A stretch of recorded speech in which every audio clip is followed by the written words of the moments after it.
You're listening to the Podcast Detroit Network. Visit www.podcastdetroit.com for more information. The views and opinions expressed on this show do not necessarily represent those of the network, its advertisers, owners, or sponsors. Thank you for clicking play. This is the IT and the D Show, episode 260. Guests this week include Michael Lucas. He's an author. You might have seen his work called Get, Commit, Murder, SSH Mastery. Riveting, fun titles. We're going to have a fun talk with him. Also, Caston Thomas is in studio. He's our resident security guru. Also, he's one of the new hosts of the Internet Advisor Show on WJR. Will be a fun talk. Last but not least, Jeff Horste is in the house. You are going to see him pretty soon on Comedy Central doing a stand-up act, so we're going to hope he says something funny. Thank God we won't have to be the funny ones this episode. And Dave, as always, you may fire when ready. You're listening to the Podcast Detroit Network. Visit www.podcastdetroit.com for more information. Following program is intended for mature audiences. I'm Wyatt, that's Gary, you're Bob, and you're Dave. This is the IT and the D Show. This is Max Headroom. And what you're about to witness is one of the most sinister-sounding intros to a trailer to one of the greatest epics ever. This is Billy D. Williams. Bob and Dave and I are enjoying a Colt 45 right now. And remember, IT in the D, it works every time. Where do you guys think you are? The Library of Congress? Detroit? Beyond the sun? Any of those right? Take him to Detroit. No! No, not Detroit! No! No, please! Anything but that! No! You will never find the more wretched hive of scum and villainy. Then don't come! Shut up! Hey, Dad, hello, this is Pinky the Genius, the real genius behind Pinky in the Brain. And when we take over the world, the only show that people will be able to listen to is IT in the D with Bob, Dave, and Nuri. No! Hi, this is Christy Swanson, and you're listening to the IT in the D Show. And Bob and Dave touch my hoo-hoos. What happens when you tap the angry beaver in the bumhole? Exactly. Come on. Someone tries. What the hell with this? I'm calling a break. We'll come back to the TV show. This is Guilfoyle from Silicon Valley, and the only two guys I hate more than Dinesh are Bob and Dave. Suck it, guys. What's up, everybody? This is Billy Zapka. Sweep the leg. Listening to IT and the D Show. No mercy. I may have to wipe the geek off. Hi, this is David Kay, the voice of Professor Xavier from X-Men Evolution. Storm! Come here, Storm. Sit on my lap, Storm. You're listening to IT and the D. Are we at a break yet? Hey, everybody, this is Ted DiBiase, the $1 Million Man. You're listening to IT and the D. And if you want to get your money's worth, stay right here. And remember, everybody's got a price for the $1 Million Man. Hi, I'm Ernie Hudson, and you're listening to IT and the D. All you nerds out there. Nerds. What is a nerd? Hi, this is Ogre. You listen to a bunch of nerds on the IT and the D? Nerd. I'm a nerd, and I'm pretty proud of it. Hi, it's Julia Montgomery from Revenge of the Nerds. I listen to IT and D. And I'm in love with a nerd. Hey, Detroit, this is Anthony Michael Hall. You're listening to my buddies Bob and Dave on IT in the D. Hey, what up? This is Jay Muse, and you're listening to the IT and D Show. Snooch to the nooch. Listen, Muse, Snoogans. This is Scott Steiner, Big Pump. IT and the D Show is your hookup. Holler if you hear me. I'm totally into Dave, but not so much Bob. This is Robert Hayes, the Jet Striker to my mother. When I'm not hanging out at the Magumbo bar, I'm listening to the IT and the D Show. It's worse than Detroit.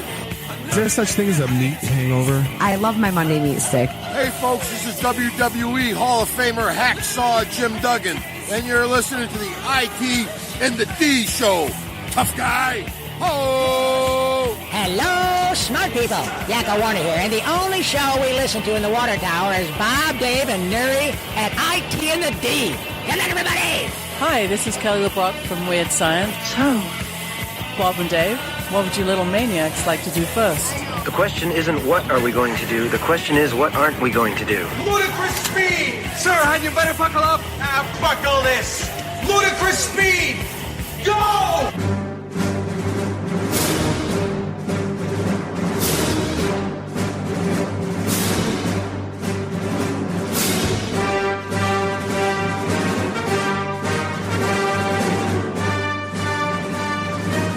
Welcome back. What is going on? You are listening to the one and only IT in the D show. Often imitated, never duplicated. Never. Broadcasting live here in Studio One in Podcast Detroit in beautiful Royal Oak, Michigan. Bob, the sales guy. Dave, the geek. Thank God you jackasses are back. I just flew back from Orlando, and boy, are your arms tired. No, I was going to say, boy, is my pocketbook tired. Don't go to Disney ever. So what's the over-under on when your new debit card shows up? Oh, they turned it off. No, I'm not kidding. Debit card down there. No. They turned it off for overusage. Oh, jeez. No, he went. I think what was it? Every month for the better part of 2017. You got a new debit card. 16. Yeah. I went through 11 or 12. Nuri, the FNG's in the house, as is Randy. I do the Twitters walker because he's going to be doing the Twitters. Find us online, itinthed.com. Do us a favor. Give us a like on the socials and subscribe to us everywhere fine podcasts are sold. Hey, so before we get rolling, if you're like most people, you use your personal phone number for work. I do. It's kind of a pain in the ass. Mm-hmm. But the flip side is I don't want to let companies buy me a phone. So, or worse, you have to carry two phones. Don't really want to deal with that. Sideline. Unless you're a doctor. Well, yeah. Well, then do they still have the big beepers? Oh, yeah. absolutely. But hey, Sideline gives you a second number so work and personal communication can finally live on one device. With the Sideline app, it's easy to add a second number to your smartphone so you can separate work and personal numbers. Sideline lets you own a dedicated business number so you know when calls are for work or personal. You can even text with clients or customers and automate text whenever you're busy. Look more professional while keeping your personal number private with Sideline. Sideline comes with calling, texting, picture messaging, and more, giving you all the value of another phone for a fraction of the price. So whether you're a small business owner or just someone who likes to stay organized, check out the Sideline app today. Now, I'm not going to lie, that's our phone number here. Like the Podcast Detroit contact us number is Sideline. Goes to the Sideline app on my phone. It's amazing. Like it's got a different ring. I can text with clients. I can do all that stuff. And they don't have to have my personal cell phone number, which I like. Whee! But if you want that number, it's 555-1212. Yeah. So hey, right now, IT and the D listeners can download Sideline for iPhone or Android for a free 7-day trial. Seriously, guys, give this a shot. Learn more at sideline.com/trial. That's Sideline, SIDELINE.com/trial. Do us a favor, mark your calendars. We got a whole bunch of crap coming up on the 16th, 5 o'clock. We're going to do the IT and the D. We have a networking event. It's scheduled. It's apparently in flux where it's going to be. I just got a message back about where we want it to be. We'll talk about that during one of the breaks. Perfect. So just keep an eye on the website. Keep an eye on everywhere we broadcast our events. And the Meet tab will tell you where we are. That's yes. MEET. And then this weekend, we're going to be at the inaugural Michigan Comic Con at Kobo. Down at Kobo, which, let's be honest, is a move that I believe we all agree certain other cons should have made years ago. One other con should have made. Should have made years ago. But for their first inaugural con, they did a pretty decent job. Well, There's some. Well, keep in mind, I mean, this is not so this is being, yes, it's a first year con, but it's being done by a company that does a lot of cons across the country. So I mean, like they're not new to the con scene. They know what they're doing. If you look at the lineup, though, it's less emphasis on media, on the movie stars, yes, and more emphasis on illustrators, writers, authors, voice actors, that kind of stuff. Yeah, absolutely. Right. So it's very much, and then the toy vendors is through the roof. So yeah. This is, when I'm not broke enough as it is from Disney. Now I got a con to go to. Yeah. You're going to shut off your card again. Exactly. Well, and so, I mean, the nice but thing I need that Boba Fett for $250, that rare celebration Japanese. That's still sitting in your office in the box. Yeah, in the box. Well, and we're going to be there. We're in booths, I believe it's 355 and 454. We're in NCAP, and we'll be doing the whole free podcast day thing there. So if you want to hit the podcastdetroit.com site, there's a link to go. You can pick your own, pick your day, Friday, Saturday, or Sunday, pick your time slot, and then come play with our gear and do your thing. And we put it through our standard processes. We edit it. We syndicate it out. Life's good. Are we seriously not doing phrasing anymore? Play with our gear? Randy, shut up. So come check us. Come check the con out and come see us while you're there. Yeah, absolutely. Looking forward to seeing everybody. One of the dumber articles I've read. We read a lot of articles. We send a lot of stuff back and forth. And sometimes you're just like, what's going on? And there's a big article that came out and going on in San Francisco right now. Yeah, where basically the city has cracked down on Facebook and some other tech giants for giving away food in their cafeteria. Well, yeah, because I mean, you always hear, you work for a cool company like Facebook or Twitter or something like that. One of the perks that comes along with that, because, well, let's be honest, they don't want you to leave the office, right? Is free food. But on the flip, the city of San Francisco wants you to leave, and I was trying to figure out why. And then they basically flat out. Specifically, this is Mountain View, if I recall correctly, right? Which is where Google is currently headquartered. Right. And so is LinkedIn. And basically, if you're anywhere in tech, you're in that area between, I guess that's what's south, where Cisco's at. So that's that whole Silicon Valley area. And all these places offer food. Like, that was one of the best perks of me working at Google was I know I could work to basically one of 20 different varieties of restaurants. I think Google had like 40-something restaurants on campus. Good Lord. Like, I could get expertly crafted cold brew, fancy lattes, sit-down Indian meals, or like non-shitty Chipotles kind of. I mean, the food was incredible. I ate like a king at Google, and that keeps you there and it keeps you productive. So by killing these things, well, it keeps you there. Well, I'm not going to get in my car. I'm not going to get in a car accident on the way there. I'm not going to spend an hour in line at Chipotle for a burrito. That's productivity. So that's what companies do it. They keep you there, but instead they want you to go visit the vendors of Mountain View. No, here's where it gets stupid. And who's for this ban is the director of the Golden Gate Restaurant Association. Go figure. You don't say. Not right? The Golden Corral. And it says you're not Golden Corral. They could be. It says local food retailers have especially struggled to gain foot traffic because of the prevalence of free workplace meals. There is nobody in Mountain View. Mountain View's a small, fairly shitty little town with not a whole lot of stuff in it. Like, you have to go to Cupertino or any of those other cities near to. But like, how I don't want to say arrogant, but like you're saying it takes away from local restaurants. So it's like, well, what local restaurants? Are they worth it? Are they good? I don't know. And plus, the 405 traffic is bullshit. No matter what time of day it is. Well, I was gonna say, yeah. I mean, hey, let's leave for lunch at 40,000 employees and whatever at 10 in the morning, so we can get there by noon. I'm just getting in and out drive-through anyway. Right. Oh. Just take a double animal style. Life's good. Yeah, exactly. All kinds of unintended consequences. Just wait. Yeah. Just wait. And then, I mean, the big story going on, I mean, it's still kind of lingering, is this whole, I don't know how much you touched on it last week when I was gone, but the whole Alex Jones thing, has been kind of the topic of conversations, not just for, like advocates of free speech and whatnot, but also podcasting community. And basically, well, and I guess it's a thorny issue just because, yes, free speech is a thing. But, I've always been the one that say, look, your rights to free speech end at the borderline of anybody else's freedoms. And so when you're an asshole, who advocates doxing, the parents of dead kids, so that you can, send your little minions to their houses and threaten their lives. Yeah, I'm okay with this getting shut down. I really, really am. It falls in the category of yelling fire in a crowded theater. Yeah, exactly. It really does. But then, the Todd Cochran, who's the CEO of Raw Voice and Blueberry that we host on, wrote an interesting blog. Disclaimer, yeah. Saying No, but basically wrote an interesting blog saying if this did anything, it taught podcasters to own your own RSS. Because here's the thing. If I don't know if Alex Jones' situation, but apparently he just kind of moved his stuff over and he's on different platforms. He's on and Vimeo, and then I think he got kicked off of Vimeo today. Yep. Yeah. Oh yeah, and he's been kicked off YouTube. He's now been, he's got a band sitting on Facebook. He's on Twitter, and that's nobody wants his crap anymore. No, but here's people like that are smiling right now because he's sitting back going, I've gotten more free publicity and press. And the crazies, and then I'm gonna be on my own platform now, and I'm gonna have my own TV station now. Is he gonna start the Gay Frog podcast or no? Yes. Nice. Yes. Isn't that a thing? I thought it was really a thing. Pepe the Frog, yeah. No, but so I mean, but to the whole like own your own own your own RSS feed thing. So it's not even so much the own your own RSS feed because I mean, basically, I mean, you do. I mean, we've run into a couple issues with like shows we wanted to migrate over here, with I think it's called Buzzsprout and maybe a few others where they make it very difficult for you to assume control of your RSS feed if you want to.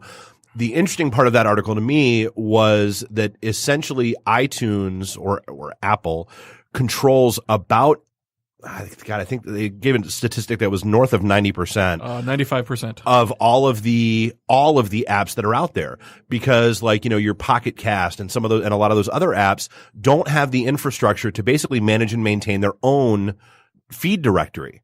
And so they subscribe to Apple's APIs. So when Apple shuts you off, you are removed from 95% of all of the podcast apps out there, not just iTunes. Yeesh. So to me, that's what I thought was interesting. It wasn't even so much the own your RSS thing. It was the holy crap. How much power does Apple have over this environment and this realm? That was the takeaway to me. Yeah, no, both. But that's the thing, and that's when you say there's rules at Podcast Detroit. Our only rule is no hate speech, right? And that's I don't want to say it's a thinly veiled line because it's pretty evident what is and what isn't hate speech. Yeah. And so again, the free speech advocates, I'm all for it, free speech, but there's a line. There has to be a line, especially on a private business. I saw an interesting study today that said an overwhelming amount of Americans think that hate speech is free speech, which I thought was really interesting. Well, it is. Well, it's okay. These are the same Americans who, what was it? I'm forgetting it. They don't know what chocolate milk comes from They don't know that chocolate milk doesn't come from a brown cow. Yeah. Arby's third-pound burger failed because everyone thought the McDonald's quarter pounder was bigger. Or they're angry because Obama wasn't in the Oval Office during 9/11. Right. That's that. Nuri, That's our public. It is hate speech is free speech.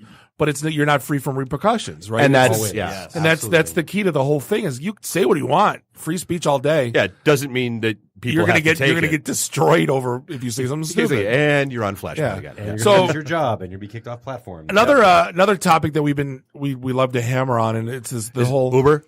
Not Uber. Oh. We'll get there in a minute. But the whole the fandom kind of destroying private actors and actresses' lives.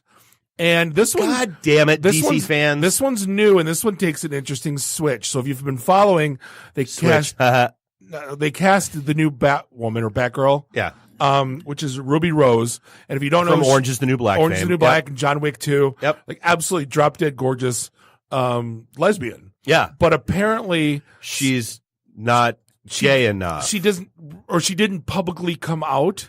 But she did like 5 years ago. Like if you watch, because to your point, she's the latest person to basically shut down her social media accounts because of the backlash. And if you go back and look at some of the archived, replies that she had, she's like, seriously, I came out 5 years ago. At the age of 12. Yeah. What more do you want from me? Like what's your problem? Yeah, I don't know. The interesting is because usually it's fanboys bitching about stories and all, but now this is the LGBTQ community coming saying you're not gay enough. And this is it's the whole Scarlett Johansson. She's got the role in the movie about the trans person from Pittsburgh. And people were all up in arms and wanting to boycott a movie that hasn't even started filming yet, because of that. And so apparently, like, the concept of being an actor or actress is now lost on people. So now, from now on, only poor, so now if they're going to redo Slumdog Millionaire, it can only be played by a poor Indian man. Batman must now be played by a rich orphan. Superman may only be played by an alien. Who crashed to Earth. True story. And that's the world we live in now. Flash Gordon can only be played by a quarterback for the New York Jets. Exactly. Right. Yes. Who actually went to space and that's how that's going to work. Come on, just watch the damn one. Watch it or don't. Can't life just be that simple? It's entertainment. Eat it or don't eat it. Yeah, salmon sucks. Let's get out of here. Right. Yeah. I understand sometimes when they do it, when it's like when people complain, it's like, is this a white guy playing an Egyptian? Now see that is this right? Are we pretending that he was? Put on some sunscreen back in the whatever year 1400s or whatever in Egypt. Like sometimes they're a little bit off, but then I do see what you're saying. Where sometimes we're just finding something to be angry about. Right. Let's be honest. You couldn't redo Soul Man today. C. Thomas Howell? Oh God, no. No. But we can make white chicks all day long. Of course. You know what's funny? My parents. That's one of my mom's favorite movies, and it's like. Every time Soul Man or White Chicks? White Chicks. Oh. White Chicks? Yeah. 74-year-old German immigrant. Yeah, no, she's like, thinks it's hilarious. I'm like, Mom, what are you watching? That's great. But no, so Uber, apparently New York City has decided it's time to crack down on ride-sharing apps in general. Specifically, they named Uber, and they're restricting the number of new drivers that can come online because they say it's increasing traffic too much. Now, I don't know the last time you were in New York City. How would you ever notice that traffic has increased in New York City? Lots of cars all the time. All the time. Like 24/7. If you get on a high vantage point on like the south end of the island or the north end, you can look and one row's white, one row's red. One row's white, one row's red. All the way across the island. Headlights, brake lights. Headlights, brake lights. Headlights, yeah. So an interesting thing, spending a week in Orlando and Disney properties and Uber, I did not wait more than 3 minutes to get an Uber anywhere I was.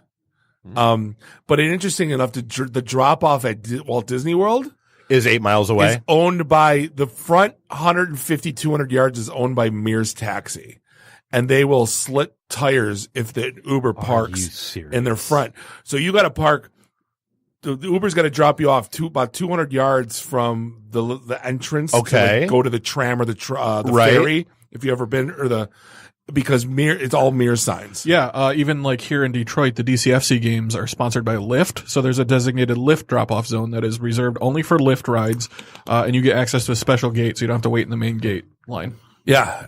So I think the thing in New York has got to be more than that, though, because New York's tag companies, the cab companies, are to get a medallion license. Oh yeah, I mean, those medallions cost a shit ton of money. $1.3 million in 2013, but now with all the competition from ride-hailing apps, it's about $160,000 to get a medallion license. Ooh. So wonder where all this money and this push is coming from. Probably the New York taxi. Wow, that's a loss of almost $1 million. Wow. They were taking out loans to buy these medallions, and now they're worthless. Yeah, you download an app, and there you go, right? Yeah. Like you bought your medallion for $1 million, and you still owe $800,000 on it, and now they're for sale for $160,000. It's the taxi version of the housing bubble. Yeah. So there's always two breaches every week, and it's like one of those things where and then we forget. I couldn't tell you a breach that was from 3 weeks ago of crap we talked about. Of course. We'll talk about this with Caston, I'm sure. Yeah. But the two that really struck out to me this week was Comcast got whenever I hear SSNs, Social Security numbers, that's when I start, oh boy. Yeah, damn it. 26.5 million customers had addresses and SSNs exposed. Well, last 4. Right. It was last 4. But really, you call up any company and it's like, what's the last 4 of your social? Just to validate you, right? So last 4 is basically all you need in a lot of Well, exactly. Well, no, and the thing is, and I've always hated these, because the original flaw, it's the home-based authentication, where basically when you go to, the Xfinity website, it recognizes that you're on their network, and so just to be safe, it presents you with a question, which is, okay, what's your home address? So the dumb part of it is, well, if you're, say, not me, and you've, snuck into my Wi-Fi or whatever else, and you get to that screen, all you have to do is refresh the page, and 3 of the 4 options will change. The one that doesn't change is your address. Duh. Right. And so now you know that. And then it takes you, or it took you, because they said they fixed it. But then, okay, so then there's the, input box, and you sit there, 0000, nope, 0001, nope, 0002, nope, 0003, nope. Is this it? Nope. Yeah, exactly. Until you, so it allowed for a brute force attack, which is, just dumb. So it was a breach, but it's probably not as exploitable, right? Exactly. It's going to take a lot of chutzpah or desire to sit there and do that. Right. So. And the other one that got me, because I have an 11-year-old child, was where an 11-year-old basically took a replica Florida voting website and changed the results of the vote in 10 minutes. At DEF CON, yeah. At DEF CON. So it was basically a hackathon for kids between 8 and 16-year-olds. Yep.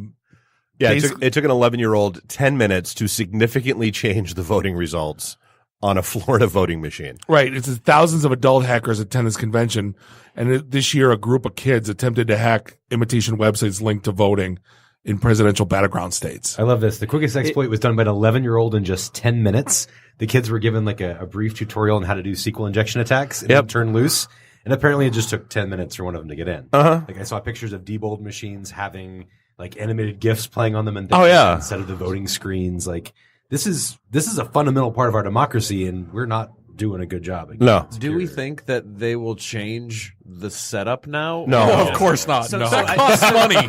So in reality, just even telling us this will just mean that it's only going to make it worse going forward. Oh, absolutely. Right? Now there's just more. There's like adults that are like an 11-year-old can do this. I've been surely a I can for do this. 7 No, years. this is the article on the news going like, hey, there's a new drug on the street called blue ice, and we're going to teach you how to shoot it up at 11. Right. Like, Kids what? are Stay getting tuned, high. kids. Yeah. Here's exactly how the crook robbed this bank, and he got away with it. Like, what? I'll tell you what was the news has to report what they have, but at some point, I'm like, if we haven't found a solution for this problem, all we've done is just highlight it. Yeah, it made it worse. Yeah. Well, I'll tell you what was it, Mythbusters, that always said, anytime they did something really dangerous or like, did something with chemistry, they always deliberately left out one ingredient when they aired the episode. okay. Oh, that's so yeah.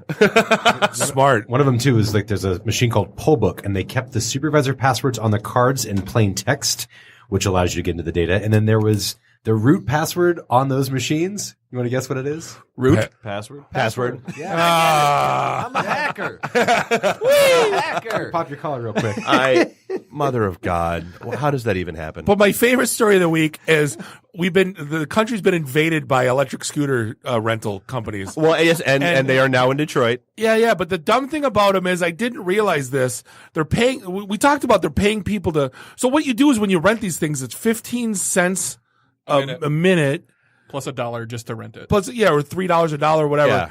And then you can drop it Wherever, and just take a picture of it. Yeah. On the app. Yep. And just leave in the Usually middle. wherever. So like in California, it's become such a problem that people are renting them just to throw them in the ocean. So they're washing up on the beach. Apparently, I think you have to leave a credit card and a driver's license. Yeah, that's how they charge it. Yeah. Your driver's license. But you can. I think they're putting dummy ones in, and didn't they build a tower of 30 or 40 of them on one one of standing next to a flock of birds stuck in a trash can, which is pretty great here. Right. But it's becoming I didn't realize how ridiculous that is that you can just drop it anywhere. And I guess that's why they're hiring people to basically just drive around and pick them up. Right. I mean, I got an ad today after talking about this with somebody that I Of course you did. You can charge them in your front yard. So Yeah. you basically put a bird charging station. Yeah. And they will pay you to be able to charge. Yeah, if the you want to be a scooters. charger, you sign up with them. They send you charging equipment. You go around, pick up the birds, charge them, and then take them back and distribute them for fresh riders. So there's not an incentive to return these? No. They keep charging you 15 cents a minute.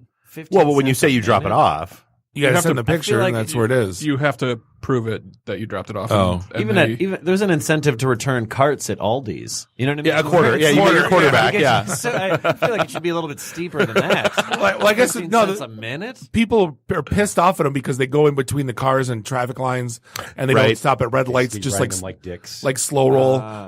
So that's why they hate them. Bob, that was That's Bob what we do. We rent them for slow roll. That's what we do. And then whip in and out of the bicycles. Right, we go fast. Apparently, the town of Beverly Hills has banned these scooters for 6 months, and there are other cities looking at banning them as well. Ugh. Yeah. All right, well, hey, we're going to take a quick break. Speaking of banned scooters, we're going to have Michael Lucas on, author extraordinaire. This is the IT and the D Show. And we'll be right back. IT in the D. Read, meet, listen. Networking Detroit, one beer at a time. Hey, this is John Snyder from Nip Tuck Smallville, the haves and the have-nots. Oh, Dr. Quinn, Hot in Cleveland, Secret Lives of the American Teenager, and just about everything you can possibly imagine. And oh yeah, the Dukes of Hazzard. You're listening to Bob and Dave. It's the IT in the D show. ITinthed.com. Welcome back, segment 2, episode 260 of the one and only IT and the D Show, broadcasting live here in Studio 1, Podcast Detroit in beautiful Royal Oak, Michigan. Bob the sales guy, Dave the geek, Nuri the FNG, Randy, do the Twitters Walker. Find us online, ITinthed.com, where you will find all the things. So, hey, this segment 2, we are this is brought to you by our very good friends at forhims.com. Now, let me be honest, going bald sucks. It's not bad enough I'm fat, drunk, and stupid. I'm going bald too. Apparently, thanks to science, my baldness can be an option as I'm looking over at Uncle Fester over here. Introducing 4hims.com. It's a one-stop shop for hair loss and skincare for men. Hims connects you with real doctors and medical-grade solutions to treat hair loss. Answer a few quick questions. The doctor will review and prescribe you, and then products are shipped right to your door. I'm going to need this, like, right now. It wouldn't be the worst idea. No. I've thought of a lot of other things. You do bitch about your head getting sunburned when you're riding around in the caddy. It's awful. It's the worst. I never had to worry about it. Now all of a sudden I I need suntan lotion for my hair. Give me the captain's hat. Always wearing hats. Hey, do us a favor. Listeners of the show get a trial month of Hims for just $5 while supplies last. See website for full details. I guess this would cost you $100 if you went to a pharmacy, but with 4hims.com, it's going to be $5. Do us a favor. Go to 4hims.com/inthed. That's FORHIMS.com/inthed. And don't be bald. I hope I'm not soon. Sounds like a plan to me. Absolutely. So, hey, we are lucky enough to be joined by how many times you get to meet full-time authors? We had Greg Garrett on, but they, he kind of did a book on the side. Yeah. But we have a full-time author. Well, and I've met this jag before. Michael W. Lucas. What is going on, sir? I'm hanging out with you. What's up? Exactly. I think we got 2 4hims customers here, me and Michael. And Randy. No offense, Randy. Well, the truth is some of us are meant to rock being bald, and I'm sorry, Bob, you're not one of them. No, I don't have that Bruce Willis head. It's not like a lot of guys shave their head and they're like, "Wow, you look tough. You look cool." I feel like if you tried to go full Picard, no, people would just go, "Oh, Bob, leukemia." Yeah, alopecia. Right. I'll just shave my eyebrows too. But I'm looking over at these books, and this is some crazy SSH mastery. This is some are these you're looking at Get, Commit, Murder. What's the, I guess, why authoring, but what made you go writing books on? Well, I guess let's take a big Mother May I step back. So I've known Mike for 20 plus years at this point. Dave here was at one point chairman of the Michael Lucas Oversight Committee. Hey, someone had to be. No, I would have been fine without it. Thank you very much. But no, so and he was, even back then, he was a sysadmin extraordinaire. Knew Unix, Linux, just inside and out. Was implementing BGP long before anybody even knew what the hell BGP was. Just a phenomenal guy. And then, I left that company, kind of fell out of touch. And then got back in touch because of PenguinCon, and because the Venn diagram is what it is. Yep, another thing to blame PenguinCon for. Exactly. And then actually at this past one, we did, I thought, a really fun panel about back in my day. Yep. The internet before, the net before the web, I think was what it was. Yeah. These young kids with their browsers and their fancy, pretty email. We all know email should be text. Right. Are you talking about Lynx? The Lynx browser? Oh, I remember. Whoa, no. Lynx is part of the web. Okay. Gopher. Oh yeah, no, we were Gopher, Wace, NNTP. We were no busy signals when you want to get on your favorite bulletin board. Oh yeah, no, we talked about that. Oh yeah. Yeah, there was a good 10 minutes on BBS. No, but kind of what I was getting at before is most people that I've met that are geeky and that enjoy playing around with line and code, typically don't get into writing. What was it that you made that switch? Because most coders I know are happy coding. Well, here's the thing. I've been writing since I was 4. My mom recently sent me over, you know how parents every so often dig up a box of crap from the attic? And they send it to you. Look how small your feet were, Mikey. Oh, yeah. Yes. I found my first short story collection in that. Okay. I wrote it when I was 7. And it was, I took a look at the front and the first thing in it was, Trigger, the horse, and his buddy Satan. Everybody needs Satan as a buddy, though, to be quite honest. Our truck drivers. And they wanted cupcakes, and the cupcakes were evil. So I've basically been doing this most of my life. It sounds like an Adult Swim cartoon. We should make that happen. It's really not that different from technology writing. Right? I've always loved doing it, but making a living that way is hard. I wrote my first tech book one day I picked up Sysadmin magazine in the mid-90s, and there was this article, and it was the most horribly written piece of published work I'd ever had the misfortune to see. And I flipped the page, and I'm thinking, I could write better than this in my sleep. And on the next page were the submission guidelines. Which were apparently, do you have a pulse? Yes. You possess basic motor functions and a heartbeat. If you send us 1,000 words, we will send you money. I said, well, money's nice. And, I can sneeze out 1,000 words in half an hour. They sent me a check for $700. Wow. Well, this was the 90s and things were a little different then. Sure. But right. My degree is actually in English. So I do know how to write. I love to write. And those articles led to a column with O'Reilly. That column led to book publishing contracts. And I like doing it. People like the books. And to be frank, most technology books these days are awful. I mean, you read them, you go looking for a book on the subject because you have to learn the thing.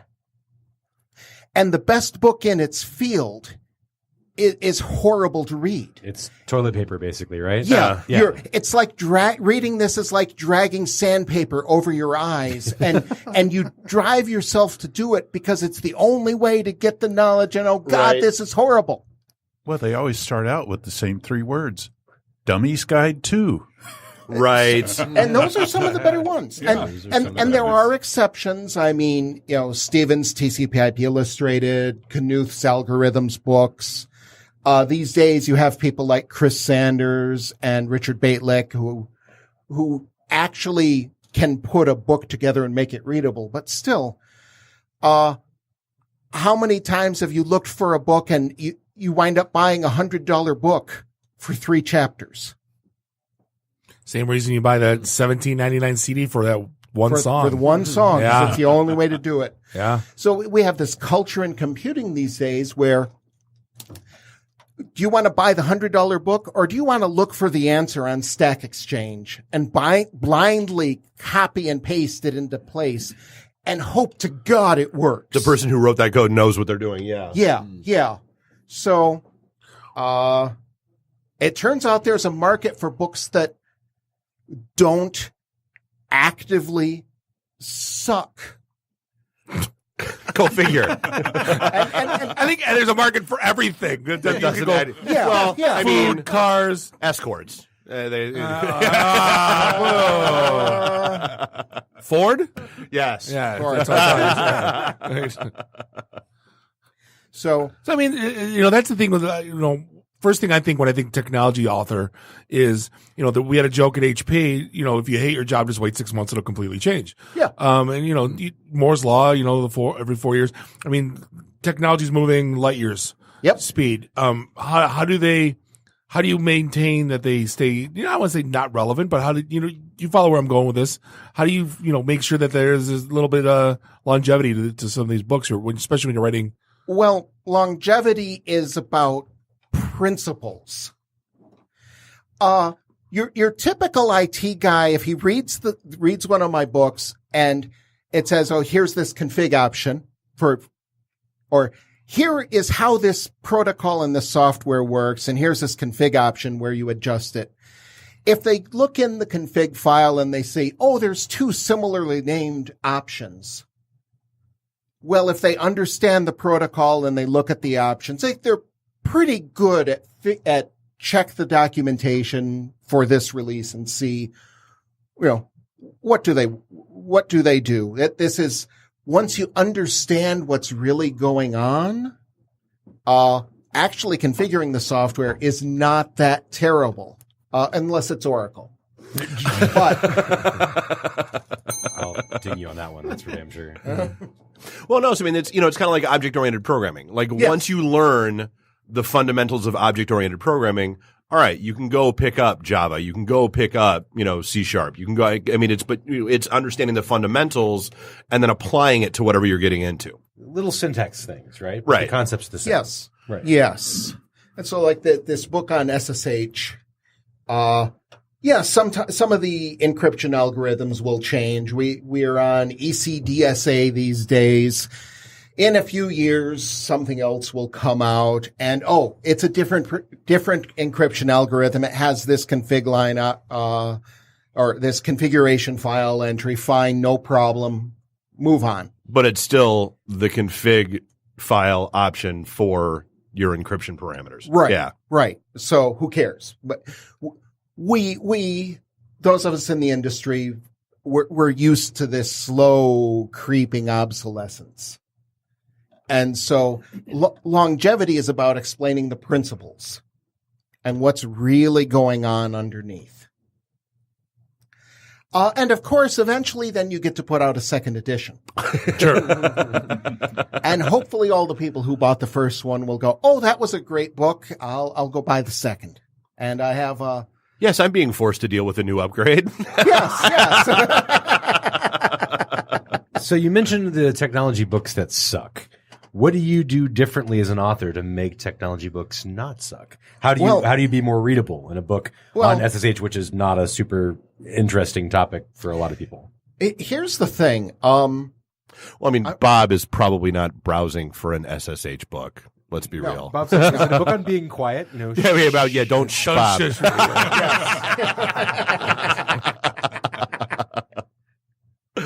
Well, basically, I'm applying fiction techniques to nonfiction. There is Western storytelling has a structure. There is a 7-point plot that you will find in everything from The Cat in the Hat to the new Avengers movies. You won't find it in Michael Bay. But Just explosions. Just explosions and pretty. But yeah. But basically, it's character setting problem, try-fail cycles, climax, and validation.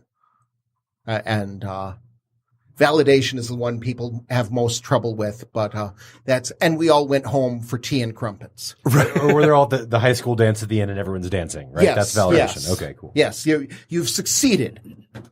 And so technology is really, I just tell the story of the people working with these things. Every time you configure a piece of software, you personally have try-fail cycles. Mm-hmm. You try to make this work and it fails. You try something else and it fails. And eventually, through much effort and much learning, you succeed. Hurrah! Yay! And much screaming by developers. Oh, yes. yes. And I basically, that's all I do. It is standard Western storytelling structure applied to technology. I have, for example, my book on Sudo. I have a protagonist is someone who's using Sudo. That's not the guy from Star Trek, Bob. No, I was thinking Sudoku. Also, I was too. So he's, the point of view is someone who's trying to get root on his machine through sudo, and the sysadmin is configuring sudo to stop that access. So you have this series of back and forth of how do we configure this to keep you from getting root. Right. Step 1, don't make the password. Yes. 2, don't make voting machine software. Right. Yes. Hey, Bob, will you get me a beer? No. Sudo, get me a beer. Well played, sir. For that. Yes, absolutely.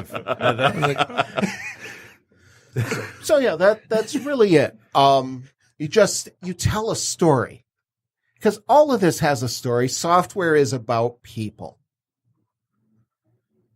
And we don't really care about the software itself. We care about what it lets us accomplish. Right. Very true. So, I mean, I guess, so what is your favorite? I mean, I'm sure that, like picking a favorite book is probably like picking a favorite kid, but like, what's your favorite book that you've got out there?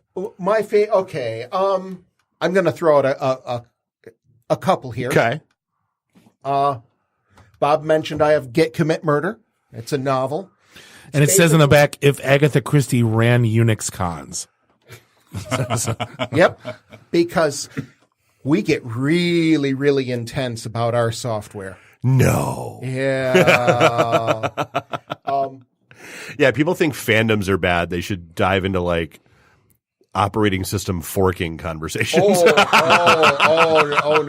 There will be blood on the floor. And everybody will swear that they were somewhere else. Oh, yeah. So, yes, that's exactly what it is. At the bottom it says, computer nerds care about code, but do they care enough to kill? Dun dun. A Dan Brown book here. Yeah. Well, it's actually my second best-selling fiction after the Linux erotica. But wait, the Linux erotica. You asked about my favorites. That's not my favorite. We should have started with that. I'm going to Google right now. Search safe on. The other one. This is the climax phase. It's basically 370 pages of exclamation points. Just bang bang bang bang bang bang bang bang bang bang bang. Man, woman, no manual entry for woman. Right. Bang bang bang. Right. Yeah. Access granted. Bang bang bang bang bang bang bang bang. Yeah, that's. The other one I'll throw out. I have 30-some books out now, but I've started my own publishing label, and I just saw you recently went on an ISBN buying spree. Yes. It's because of how ISBNs are priced. Ask me sometime, and I'll give you the full screaming profane rant. Yeah. Basically, I can buy 1,000 ISBNs for the price of 20. Why would you not? Yeah. Why would you not? My private label, I realized at the end of the year, at the end of 2017, my 13th book was coming up. And it's number 13. I have to do something really good. Right. So I wrote a book on a 40-year-old text editor designed for computers without a screen. I remember you talking about this. Yep. Which is, Ed. I'm very proud of the back cover of this book because, you know how people will get blurbs from authors and experts, right? This book is wonderful. I have a quote from Ken Thompson, one of the creators of Unix, on the back cover. Nice. And so I'm immensely proud of that. But I released it on April 1st. With no fanfare. People knew I was writing a book. I actually took sponsorships for this book. Yes, I'll announce I'm writing a book and people can give me money to have their name put in the book, which I don't know why they do, but I'm grateful. I really appreciate that they send me money for something that doesn't exist. It's like when John Scalzi put Jer as a dick in his book, Red Shirts. We got a friend. Yeah, exactly. I'm just looking at your page, an erotic Unix encounter, savaged by System D, and bedazzled by blockchain. I'm going to go download all these when I get home because, I need a good book. Well, then don't download those. So yeah, I told people I was writing a book. It's hashtagged as MWL Secret Book. I updated people on progress. Then April 1st, I put this book out. Because, everybody does an April 1st prank. Right. That's a press release. No, a real prank has meat behind it. And I actually did this book in 2 different editions. Because, there's the regular edition for normal people. I remember this. And then there's the Manly McMahon Face edition. Because I include... my books use male and female pronouns. It's a thing. Yeah, because women exist and they are in computing. They are. And many of them are extremely competent. Mm-hmm. So every now and then I get an email from someone complaining that I use female pronouns. What really upsets them, the book that infuriates them, is actually the Sudo book, because the sysadmin in that book is female. Heaven forbid. And, you know, this woman is blocking access, and I get these little groups of emails. You know, months will pass with nothing, and then I get 12 of them in one day. Because some data center nerd found your book. Yes. And then shared it with his little group of you know, painfully non-masculine, insecure incel friends, yes. And so I get these. So for those people, I released the Manly McMahon Face Edition, because all the pronouns, all the third-person singular pronouns in that edition are male. Now, there's not much market for that. But have they sold? Yes, they have. Oh, my God. Yes. Did you just do a find replace? Well, now that it's been a while, I can probably admit the secret. This book, well, third-person singular pronouns are he, she, it. Mm-hmm. This book is written entirely in first and second person, I and you.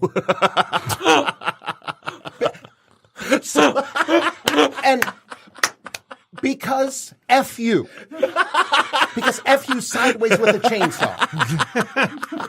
There is, just in that edition, there is a masculine pronoun.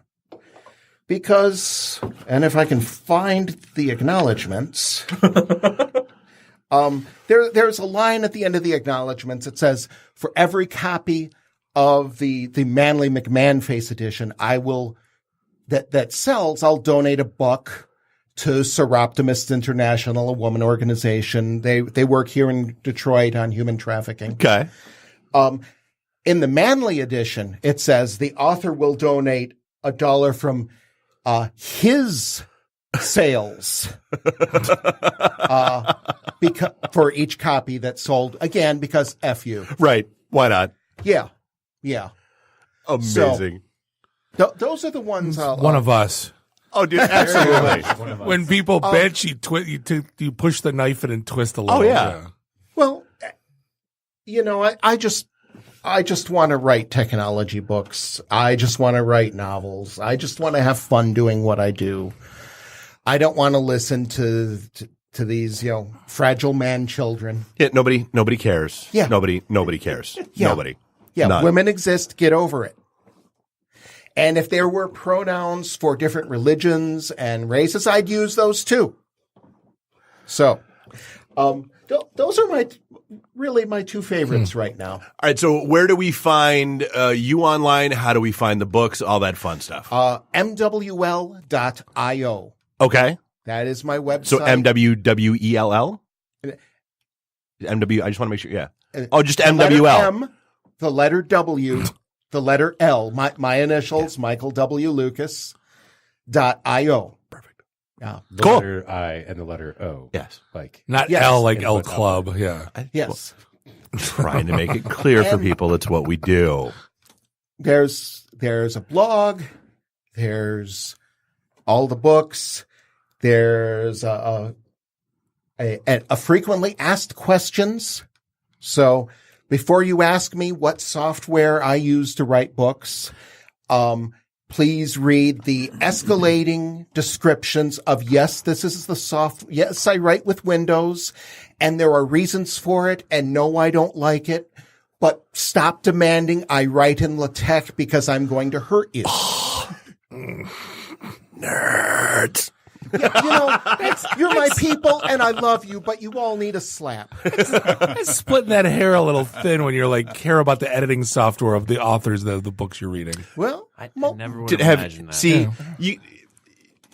Bob, just remember your first experience at PenguinCon, and that was like dipping your toe in the water of the geek pool, like the real geek pool. It goes way deeper, son.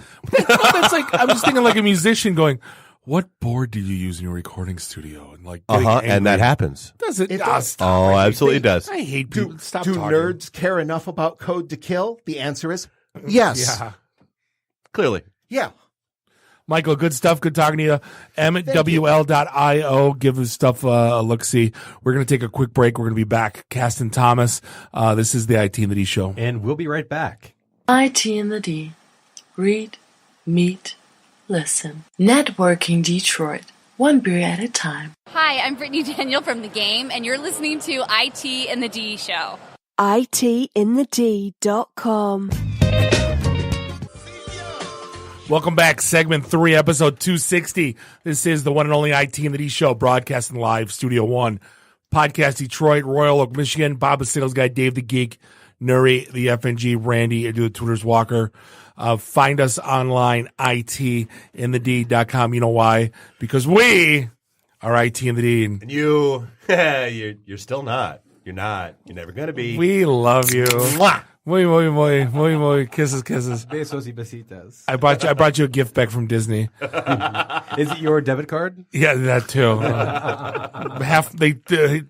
Just sign here, sir. It's half your soul is going to get donated to Walt in his brain that's operating in one of the back rooms. He's in a Futurama jar somewhere. Right. Yeah. It's the mouse, man. It's the mouse.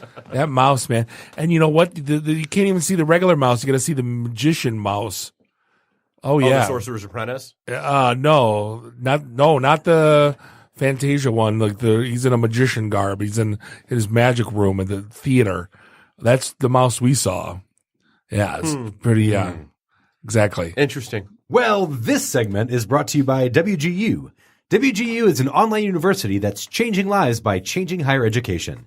Its innovative, competency-based learning model was designed specifically to fit in the lives of busy adults. WGU is a nonprofit and surprisingly affordable, offering bachelor's and master's degree in business, IT, and healthcare. WGU works with industry experts to make sure their degrees are current and relevant, so you'll get the skills and credentials that employers are seeking. Many industry certifications are included in their IT degree programs at no extra cost. And if you already have the certifications, they transfer so you can finish later. Finishing faster means saving more and graduating with less student debt. It's also about half the cost of most other online universities. WGU graduates work in positions of responsibility for leading companies like Microsoft and Apple, and even the government. Get your $65 application fee waived at wgu.edu/IT-in-the-D. That's wgu.edu/IT-in-the-D to learn more and get your $65 application fee waived. wgu.edu/IT-in-the-D. Damn, you're good. Nuri, the voice of ads. Seriously. Woo! That's right. That's ads. I'm also the voice of ads. That's fine too. We'll do both. Sure. Me and Dave fumble over those things like we're reading our death certificate. And Nuri's like He's Don a pro like Don professional. Pardo. Yeah. He doesn't even know who Don Pardo is. He's too young. That's okay. You didn't know what sudo is. I know. I was trying to snap though. It's on the back page of the Delta magazine. I played it on the ride. I don't know what either of those two things are if it makes everyone feel better. But hey, we are joined by a longtime friend, multiple guest, and one of the new hosts of the Internet Advisor Show on WJR, Yeah. Mr. Caston Thomas. How you doing, sir? I am awesome. You're always awesome. Well, sometimes I got to fake it, but today I'm truly awesome. The king of optimism. He doesn't even drink. I don't know how he does it. Yeah. He shows up here. We're empty shells until we get alcohol poured into Right. us. Like Popeye need my Jägermeister. Yeah. Secret is marrying well. It is indeed. And now we're doomed. So how is the trials and tribulations before we dive into the work stuff? Internet Advisor Show. Oh man. Doing tech support for my dad. How's it? It's wonderful. It's wonderful. I don't know how to segue this because I haven't mastered it like you guys, but I got my start here. I think this is maybe my 7th, 8th time on IT and the D. I went back and listened to episode 115, I think was my first one, and it was embarrassing. I guess I did just barely well enough that you'd invite me back, but it's just blossomed. I mean, now I'm on the 50,000 watt WJR once a 50,000 week. watts of funky. Funky hip hop power. It's like, whoa. I think you sell yourself short, Caston. I think the episodes that you're on are always my favorite because you always blow my mind with some new. Nuri joined us around episode 140. So I was here before Nuri. 115 kind of rough. I'm going to go back and listen to this. Yeah, but that's old stuff now. It's so 2015. With password managers. Who? Right. No, it's actually wonderful delving into security issues around Windows XP with, guy who could be my mom and dad's best friend. Hint, so they no longer patch it. But, it's interesting because last weekend we had Greg Garrett on our show. Okay. And a great guest. And yeah, he was had him on as well, 3 weeks ago. Well, I intentionally didn't listen to him here because I wanted to do my own interview, my own style. And then I listened to what you guys did and I was blown away. But why? Because we covered the same topic, his book, covered a lot of the same sub issues that you would because it's just interviewing style, but because my audience is different than the audience of IT and the D, it was a great contrast because I learned so much about quality interviewing by listening to mine and the way I did it. And I'm not being critical of mine because I had a different purpose going into it and we couldn't go down some of the paths that you went. For sure. But it was just so mind-blowing to listen to what you did and the quality and the rapport that you have and the way that we do it for that older generation that we target. In 7-minute segments between jazz intermissions. Yeah. And a minute or two of introductions of everybody who's sitting around the table. We're getting into the good stuff and all of a sudden, boop, boop, boop, boop, boop, boop, boop, boop. I'm like, no! Feel like Walter Matthau on the stage getting an award. No! But you learn to do that. And, if anybody's really interested, because, people listen to this religiously, hey, go get your mom and dad to listen to our version of the show from last week at internetadvisor.net. Don't listen to it and then have a conversation about what the two shows were about and see what the intersection is. Interesting. And see what the differences are. No, but you guys, that show, just to think every Saturday afternoon for 20, did they hit 20 years yet? Oh, we hit 20 years. Yeah, doing that for 20 years for 2 hours every Saturday. It's pretty, that's damn impressive. There's how many shows have done that except for, Glenn Hagee on Sunday mornings or whatever. Right. A few of those. Well, and especially, because we've been on a few times and that it's that second hour taking the phone calls from people doing, basically on the fly tech support for whoever happens to call in. Oof. Yeah, but I'm getting the opportunity to put my personality in there. Thanks to you, I get choked up here because, you guys help so many people. And Bob and I have talked about this a number of times. You don't do this for the money, clearly. You do it because of the people that you help. Well, add me to the list because this has been life-changing for me to stretch beyond my comfort zone and get into media because awesome.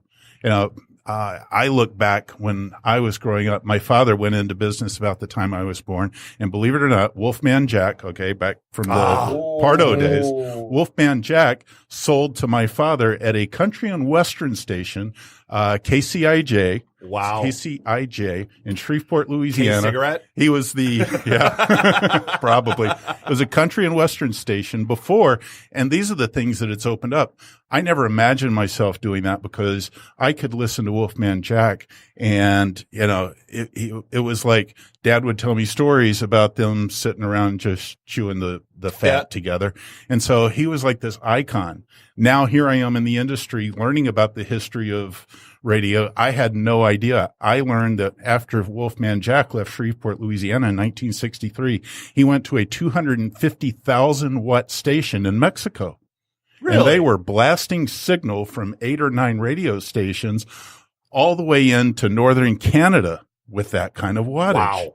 So I'm learning this history and I'm planning on coming to the next podcasters meetup that you guys have because I've got this concept for a podcast that I think could really take off. Awesome. So, It's what we do. It's time to learn and again, push that comfort zone beyond what we're doing with Internet Advisor and something that I can call my own. And without you guys inviting me on a couple of years ago, I wouldn't be doing this. So, hey, if you've got a tech support question for Caston, give us a call. I answer very few of those, except what? Malwarebytes isn't working. Right. Now we segment 2 called "Let Me Google It For You." Let me Google that for you. Hey, don't diss my show. No, we love all you guys. It's like I said, it really is. And Actually, Foster Braun. We're about due for another Home and Home. We're not. No, we got to get asked. We don't bug.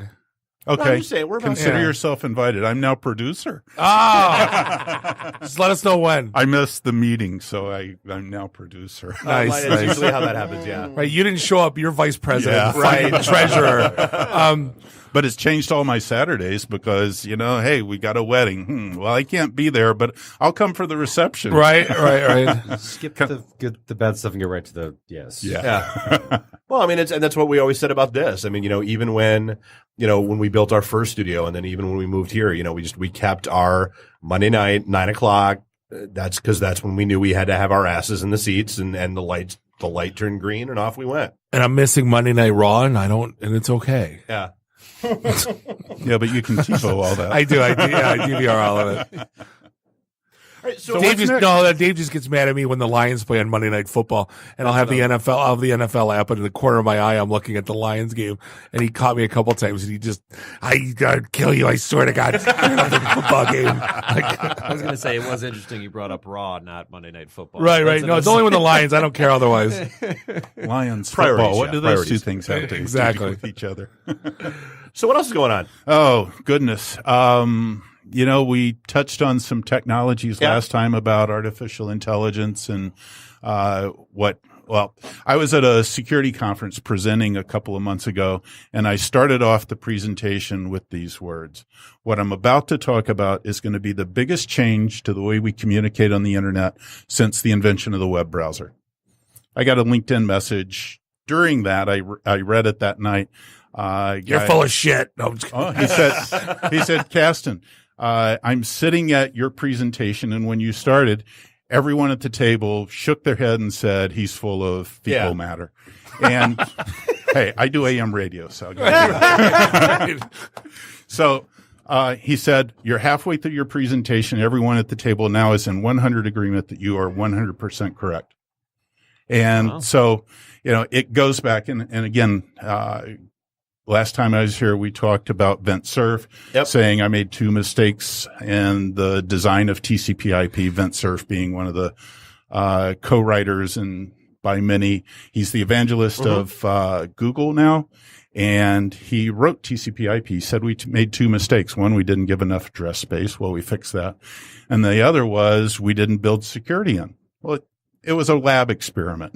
Well, and it was supposed to be for, basically academics to share papers. I mean, it was designed for open and sharing. It wasn't designed for e-commerce. It wasn't designed for any of this crap that let's be real. I mean, most of us in this room have had at least one thing where, hey, I whipped up this little prototype on my desktop, and you turn around and somebody's put it on a production server somewhere. What? No. I went to a retail operation, no names mentioned, and the person had to bring up a green screen in order to look something up. No. Even today. Hey, come on. Was it a banking retail operation? That would actually make sense. That was not a banking retail operation. It was retail. Did it rhyme with Fallbart? I can't. Actually, no, not that one. Didn't rhyme with Schlaumark either. Right. So what's this technology? It's going to change everything. Believe it or not, the Cloud Security Alliance, the IETF, who administers the domains and basically how the Internet operates, and the IEEE. DNS servers? Yeah. So the IEEE all have a standard that is, I believe all 3 of them are out of draft mode. So these are full-fledged standards that have rewritten the TCP/IP stack. What? So yeah, I know. 2014 was when it first went live. It's been in draft mode since, I believe, 2009. I mean, all this started back in 2003. There was a group called the Jericho Forum or the Jericho Group. And it was a group of CISOs who said, we've got to deal with the deperimeterization of our organizations. And at that time, it was their users were starting to dial in from a coffee house or a hotspot or from home, and VPNs were really starting to catch on. So the IEEE has rewritten what's called the Host Identity Protocol. And so essentially what it says is that before I can connect to a device, what happens today when you connect to a device is you get the IP address, you connect to it, and then you log in. Yep. Or do you? Right. What the Host Identity Protocol does, HIP for short, what HIP does is cloak that device so that I cannot even get the IP address. If I set the device up, I can't even ping it to know where to connect to until I've authenticated and validated and given the correct credentials for both the device and the user. A lot of people are calling this, and this is a little bit different piece, but Google started an initiative based on what's called the zero trust model. Yep, we talked about, yeah. And zero trust essentially says trust no one. And that concept. It's the Fox Mulder. Yeah. Of Times 10. yeah. What it does is it completely simplifies the security model. And a lot of organizations are going to have a problem understanding this, especially people who are ingrained in VPNs and firewalls and IDS, IPS, and all these things that are in place because the original protocol. And that's 75% of their budget. If you look at what they're spending on security, it's hardware and VPN. And now we've got CASBs and we've got DDoS. Imagine a world without DDoS, without VPNs, without CASB, without IDS, IPS, without remote firewalls. Because I can't scan you because I'm not authenticated to talk to your IP address, right? The device doesn't even exist to the outside world. So this would actually have implications in all internet traffic. So I go out and grab eBay.com. So how am I authenticated? So what happens is there's an orchestrator or a conductor. In the phases that we're working on now, what happens is I go to this orchestrator on-prem or in the cloud, and I say, this is who I am. This is the device I'm on. Here are my credentials. And this is the device I want to get to. That orchestrator says, okay, you pass all of our credentialing and testing, and Duo Security's been heavily involved in this because multi-factor is a piece of it. Well, yeah. Well, Duo's been making a lot of push into zero networking and or zero trust networking. It's going to be interesting to see how much of that moves forward with the Cisco acquisition. So Cisco, I Googled host identity protocol, and the first thing I found was a Cisco article on it. Right. So I'm guessing Cisco has some skin. Well, they in the must game have as well. added that recently because I was Googling it a month ago and didn't see that. It's also termed the software defined perimeter. Right. So that idea of the dissolving perimeter says that why do we trust internal traffic any more than external traffic? Because at the basics, especially today, it may be in the cloud, it may be at a data center that's hosted, it may be from Starbucks or somebody's house or a mobile device where the IP address is changing every time I change cell towers. How do you build a trust model and a security architecture? And the answer is you simplify it. You simplify it greatly because we don't trust anything until it's been credentialed. And now you can build heavy authentication mechanisms and validation mechanisms at that piece so that where anybody comes in, they've now got one way. It's not like fire up the VPN. Oh, gee, it's not working. Let me call tech support. I've got all these problems. That security stack is going to be very, very simple. Our seed server went wonky again. Yeah. I mean, what's the root to all of it? I mean, is it identity? Is it Active Directory? What's the root of the authentication? It can be whatever you want it to be. Okay. Now, within the standards, there are very strict pieces that happen. Once you get to the authentication phase and the validation phase, you move into the communication phase. That orchestrator is sitting out of band, which means that once those two devices discover each other and their credentials for what they can share, be that an app, be that a record, be it all kinds of other security enforcement that can happen, that is all passed to the host and to the client what they're allowed to do. So just from, I guess, trying to make this a little more relatable for folks, like how much of this is... Yeah, let's get a whiteboard. Well, no, yeah, exactly. Yeah. No, for the love of God, no. Pull down these sound tiles. Yeah, where's this Visio diagram? No, so like I'm thinking of like Tor, where, a lot of things are decentralized, but, you still have, you don't really necessarily know where something is until you know exactly how to connect to it and where to connect to it and that kind of stuff. So like how much of this is... I don't know whether adopting from or, seeing what's going on with, the dark web and everything else with some of that architecture. And I have to just clarify this for Bob too. That's Tor. That's not a Marvel Comics. I know it. It's not the guy with the hammer. I know what Tor is. Sorry, it's a woman with a hammer now. Sorry. All right, sorry. I would say everything but nothing. Gotcha. Yeah. Because, all of this comes from deep research. One of the masterminds behind writing the protocol is a gentleman who's been in the Detroit area. I met him all the way back in 1984 when he was working for Verizon on security. Robert Moskowitz, just a super brainiac. He's the guy who's developed and delivered this HIP protocol and has been very, very active in writing the code, defining the standards.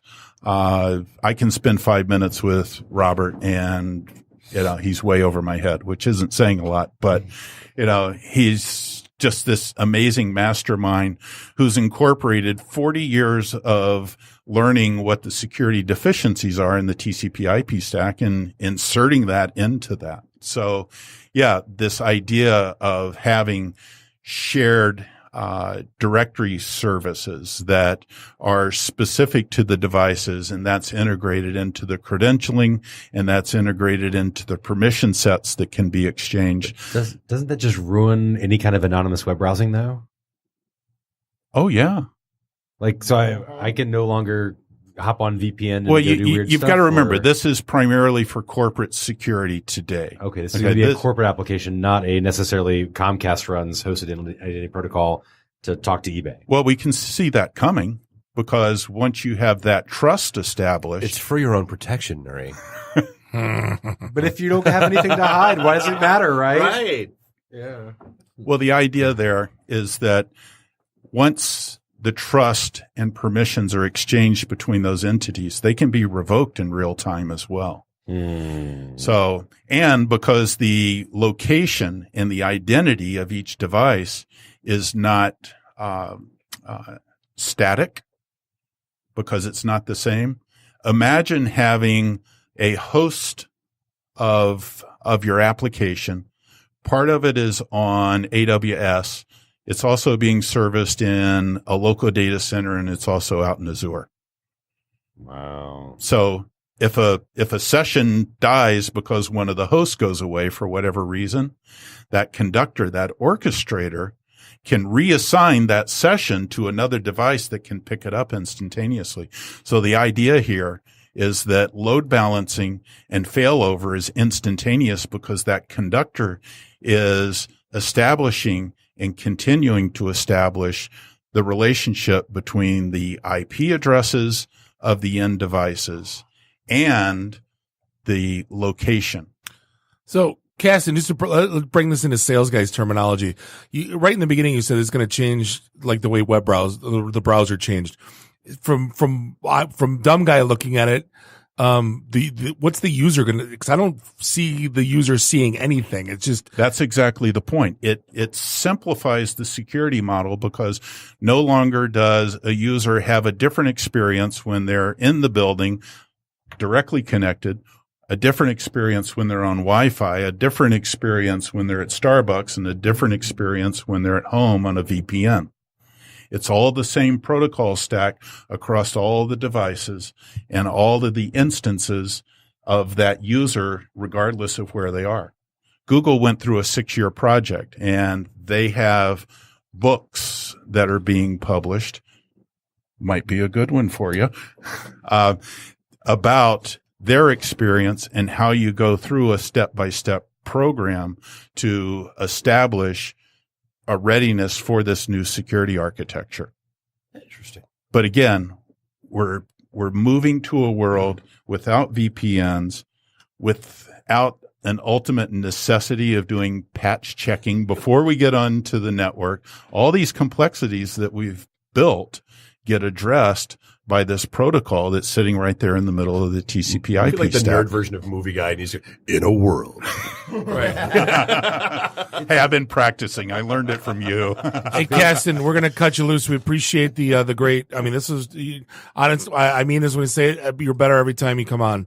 So I appreciate it and look forward to having you back. I'm always looking forward. This makes my week, guys. It's a great way to start. If you ever want to find him, Caston Thomas on LinkedIn, I think is probably the best way, right? Yeah, internetadvisor.net. You can go Caston at internetadvisor.net. Oh, you even got an email address? I got an email address. Wow. But he doesn't have a that's bio why I on knew the it was website real. yet. That's all right. Appreciate it. Hey, we're going to take a quick break and we're going to come back with the most patient man that we've ever met in the history of this podcast. Hey, he's a stand-up comic. He's used to waiting for a set time. Yeah, but the problem is the first two people before him were speaking nothing but Russian, I think. This is according to him. So, hey, this is the IT in the D show. And we'll be right back. IT in the D. Read, meet, listen. Networking Detroit. One beer at a time. Hey guys, it's Ty Mogg, Bruce Leroy from The Last Dragon. You're listening to the IT&D Show. ITinthed.com. Feels like Welcome back. Thanks for hanging out with us still. Segment 4, episode 260. This is the one and only IT in the D show, broadcasting here, Studio One, Podcast Detroit, Royal Oak, Michigan. Bob the Sales Guy, Dave the Geek, Nuri the FNG, Randy, I'm doing the Twitter's Walker. Find us online, ITinthed.com. Hey, so Audible carries titles in business, classics, erotica and sexuality, maybe even something about Linux, who knows, fiction, history, romance, mysteries and thrillers, sci-fi and fantasy, self-development, kids, young adult categories, and can be utilized for personal, informational, or educational purposes. Customers access to Audible's website to create an account, select books, that you just browse, listen to their titles directly on your smartphone, your portable device. It's absolutely easy. Here's the cool thing. You get a free trial with our little offer. And let's make this relevant to us. All the Star Wars books are out there, peeps. Star Wars. And we spend a lot of time in our cars, and we're either listening to podcasts or we're listening to audiobooks. So here's what you do. You go to www.audible.com/Detroit. That's audible.com/Detroit. Or you can even send a cute little text message via SMS to 500-500. Just text the word Detroit. So that's audible.com/Detroit or text Detroit to 500-500. And you get to start a 30-day free trial, and your first audiobook is free. I like it. It's a good thing. I listened to on the way to Chicago, Dad is Fat, read by Jim Gaffigan to me. And that is pretty amazing. A Jim Gaffigan book read by Jim Gaffigan. I know. It's a good thing. I totally didn't expect it. And I was like, oh my God, it's actually Jim Gaffigan. Yeah, good times. Indeed. So, hey, like I said, we're joined by the most patient man I think we've ever had on the history of the show. Stand-up comedian, soon to be on Comedy Central, Mr. Jeff Horste. He's been on Comedy Central. Oh, his own special. Sorry. He's got his own house now on Comedy Central. So I met you 5 years ago, I think. Sounds about right. Yeah, and it's been fun, like watching you, and it's you see very like a lot of the comics from that. Like I met you, I met Mike Jeter, Sam Rager. I met a lot of the same people at the same time, and a lot of them have faded. Because it's just one of those things where you do it for a while and then you figure out, hey, this isn't for me. I'm going to go do something else or just whatever. But for those of you guys that have stuck to it, I think probably the most recent place that people have seen you is Kevin Hart's Heart of the City special. Yeah. On Comedy Central, which came to Detroit. And you were one of the featured performers there. Yeah. Yeah. And it was an amazing experience, for Heart of the City. It's one of those things where you never think that it's going to go as well as you just the negativity inside of comedians or just people in general. Where and I don't think people understand that. I think people think like stand-up comedy is all like yuck and everybody slapping each other on the back, and they don't realize the knife twisting, throat slitting. There's so many people that want obviously better opportunities that when it was presented to us that there was a showcase to audition for Heart of the City, there's always the pessimistic part of your brain that's like, that's just a dude with an email address. It's a trap. He thinks that if he emails a video to a TV like that'll get him on a show. Like there's always the aspect of like, this isn't real. You know, where I was happy with my audition to be on the show. Enough to have confidence that if it was real, then sure, I might get a chance, you know, but I didn't. But there's always that skepticism, Yeah, there's that skepticism. So I was definitely blown away and happy to know that it happened. So then how did that evolution happen to now you've got your own special coming out? I think in the next week, right? Yeah. August 24th, I do a show called Kevin Hart Presents the Next Level.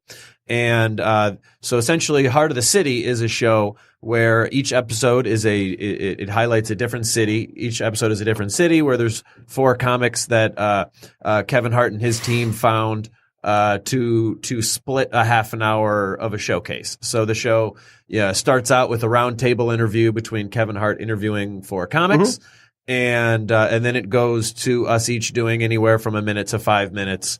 However they splice it up for the rest of the show. And I had a really good set on that. And so they, kind of went forward with me to ask me, through the process of me eventually getting a half hour, for the Next Level show. And so that show is set up, very similarly to like a Comedy Central Presents where you record a half hour. It might be 22 minutes after commercials. Where this will be like, essentially 20 minutes after commercials, but 2 minutes of an interview between me and Kevin Hart. So it'll just show a one-on-one interview this time. Right. Instead of the round table interview from Heart of the City. So this will start off with a 2 minute, they'll show 2 minutes of an interview of Kevin Hart interviewing me, and then it'll go right to me being on stage doing the rest of a half hour special. So now, like, how geeked are you? Like, how much validation? Like, I just saw, you've got your 8x10 up on the wall at Ridley's. That's a big deal, actually. I was very happy about it. So, how cool is this? Like, how high are you still floating? I'm still floating high. I'm still balancing the how happy am I allowed to be before I'm just a dick that won't stop talking about it. You know what I mean? So I'm like, I don't want to overdo it. So if other people talk, did you hear? I've got a comedy special. So like when other people bring it up, I'll say thank you and I appreciate it, but I'm not going to force it into conversations yet. Yeah, I'm not at that level. So I need a Tinder profile. It's on your Tinder profile, isn't it? Well, I have a girlfriend, so I missed the whole Tinder age. So I got to ask. I envision the most anxiety you have in your life is somebody asking you what you do, and followed up by stand-up comedian, and then the first thing they say is say something funny. Yeah. Do you have a canned response to that, or do you roll your eyes, or? I usually just say, nah, not going to do that. No. And then I just try to change the subject immediately to something. And then they continue on life thinking I'm not a funny person. Right. And then that's whatever. That's a fan I never got. I have a friend that's a magician. And they ask him to do tricks. Oh, yeah. So we always go like Dance Monkey Boy, That's why I try not to get too angry with people when they ask me that. Cause do a trick. Examples like that where I'm like, I probably would ask a magician to do a trick. Well, I probably would. Yeah, I can't even be mad at them for wanting me to do a joke. I get it. I figured that I wasn't sure if you had like a can or say something funny. You're like, yeah, no, usually your mom. I don't know. I usually don't have a because it's set up for failure. So Indeed. It's like it's not the environment for me to be funny. If I can only do poorly, it's right. If I have it's just. Well, because you have no idea what the person likes. You have no idea what they're Well, and I guess that's a good thing. Is like, so how just from as a stand-up comic, everybody knows there's always like you've got the host, you've got openers, you've got something like what's it like? What's that difference like between like being the opening act and being a headliner? Like how different is that for you as a performer? It's different because essentially you host a lot more when you start. for at least like the American setup. Where like Chicago, the setup that Mark Ridley is actually credited for like inventing the club format. Really? Which is like, essentially the host goes up. He's essentially kind of the more, he or she's more the least experienced comic on the show, does roughly 10 to 15 minutes. Then the feature will do 20 to 30. And then the headliner will do 45 to an hour. And, to add it up to an hour and a half of a show. Gotcha. Like in Canada, and some other places, the host is either the most experienced or the second most experienced, where they'll do time between the comics as well to kind of make sure that the show keeps moving along. Gotcha. So it is different, obviously it requires a lot of patience either way. So when you start out as a host, you have to know that people are still walking in. Don't take it to heart too much. Right. If people don't find you as funny, they're halfway listening. Sometimes they don't expect you to be funny to begin with. Like they have lower expectations. So when I was hosting a lot, which, if anything ever comes up, I'm not like against hosting. I don't like turn down work or anything, but, Well, yeah. but I'm not a person that's like, I'm above that, and I'm like, hey, if it's free, I'll do it, And so there definitely was a progression period where I hosted for a while, and then kind of clubs in different places will give me an opportunity to feature, which is the easiest one because then you don't have to do any work in between. You do your time, you sit and you relax, and then now headlining a lot more often now.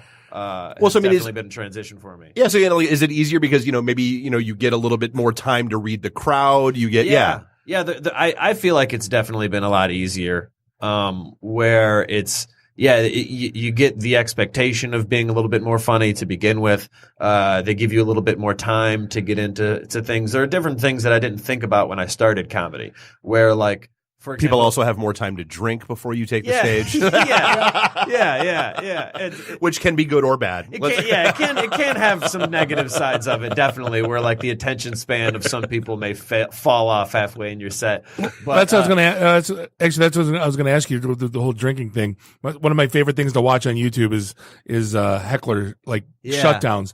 Not because I think it's funny, but because they're so damn quick-witted, I wish I was even had that much wit. Like, have you ever had to deal with that yet? I have had to deal with that. I deal with it a little bit different way than a lot of people because I won't insult somebody immediately because ever so often like you need the audience. If you yell at somebody too quickly, maybe the people in the back of the room don't even know that the person that's being annoying is annoying. So you have to give them some time to give them time to give them enough rope. Give them enough rope so that when you do insult them, the audience is like, yeah, they had it coming. Yeah. You were trying to be polite. So I'm typically a lot more polite about it to where the audience is in entire agreement that it's like, oh, I can do no wrong. This person deserves. I told them politely. I gave them time to collect their thoughts, because sometimes it comes from a good place where like the people are laughing or saying funny. They're saying things because they enjoy you. So they're like, oh, what you said is funny. That reminds me of the time that blah, blah, blah. And I'm like, well, yeah, no, but nobody paid for your opinion. You know what I mean? Right. Like you haven't worked on your opinion. You don't know if your opinion is even funny yet. Just keep it. Just tell me after the show, And so sometimes it comes from a good place. So it's good for me to have patience to know that, there's people that are trying to be mean and trying to ruin a show. And some people that just legitimately don't know that a lot of people sincerely think that heckling is only when you're saying yes. They think it's just saying a mean thing. And I'm like, no, it's saying anything. Yeah. You're not allowed to talk unless you're spoken to. It's a very rude rule when you put it like that, but it's kind of the rules. That's how it works. This isn't a Bon Jovi concert. You can't sing along. Yeah. A lot of people are used to concerts where they're like, yeah, no, but a musician doesn't know if you're talking. There's other instruments being played where this is pure silence, type of an environment until if we ask you a direct question, then cool, but only noise you should be making is laughter. Yeah. So basically this entire podcast is heckling. For the most part, yeah. So no, I read a really good article about you today, talking about the special and all that kind of stuff, and it said that basically your childhood and your upbringing and where you grew up had a lot to do with developing your timing and sense of humor and all that kind of stuff. Yeah, I would say that I grew up like I'm somebody who, like, in high school, like, I failed speech class, so I was funny to the people next to me. I didn't want anybody else to hear me talking, and I was fine with that. And then as I progressed in comedy, obviously things started to change a little bit. But I grew up in Southfield, so I grew up like 8 Mile and Evergreen. Went to Southfield High, Southfield schools my whole life, essentially, all throughout childhood, and I was used to being like the token white kid with mostly black friends. I was going to say, for those, because this is a podcast, so nobody can see you. Yeah. I'm Jeff, a white man. he looks like the typical attendee at our networking events. You give him a backpack and like, right. Yeah, good to go. Yeah. Stereotypical white man, your average, run of the mill Joe. And so that was a lot of my perspective on things. And so I was actually more comfortable in telling jokes in the black rooms before the white rooms. It took me a couple of years to find that white people could laugh at me too, where I just had more confidence in a room that reflected my peers, because that was just what the perspective that I had growing up. So I guess if I had to say something unique about me, I guess that's the thing that's more unique about me, is that typically the white comedians that will do the black rooms will be a little bit more they're really trying. It doesn't seem to be their comfort.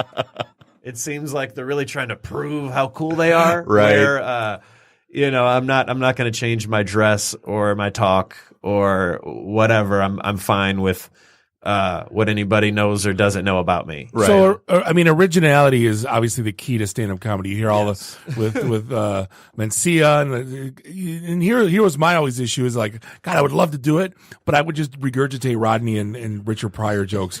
I mean, how do you not fall into that trap? Because I don't want to say every joke's been done. Obviously, there's a unique way to spin it. Mm-hmm. But man, how do you have to? There's got to be someone knows it. Like, here's the thing: you think about it. 10 years later, you say it again, you don't remember where it's from. Right. And then someone says, that you stole it from so-and-so. Yeah. Then you're done. If you start off kind of unique in where you're, and also having your heart in the right place enough, then you tend to have a community of other comedians that, if you do accidentally repeat the same thing, they know your heart was in the right place, and they'll be polite about it and helpful for your career to be like, I don't know if you know this, but you might want to listen back, Patton Oswalt or Patrice O'Neill or insert comedian. Right. That you might want to listen. They have a very similar thing. Just so you know, try to make it different or whatever. You know? So we tend to police ourselves a lot to that regard. So and the more personal you get, the more that it's just hard for somebody to steal that joke.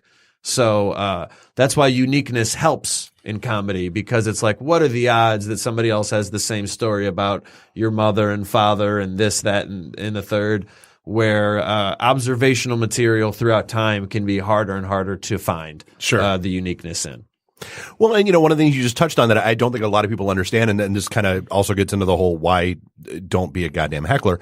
It takes a lot of nerve and a lot of confidence for people to get up on stage, and because so much of this stuff is personal, to basically put their own life out there for people to laugh at. Dave, I sat up there on stage in front of 50 people talking about me shitting my pants.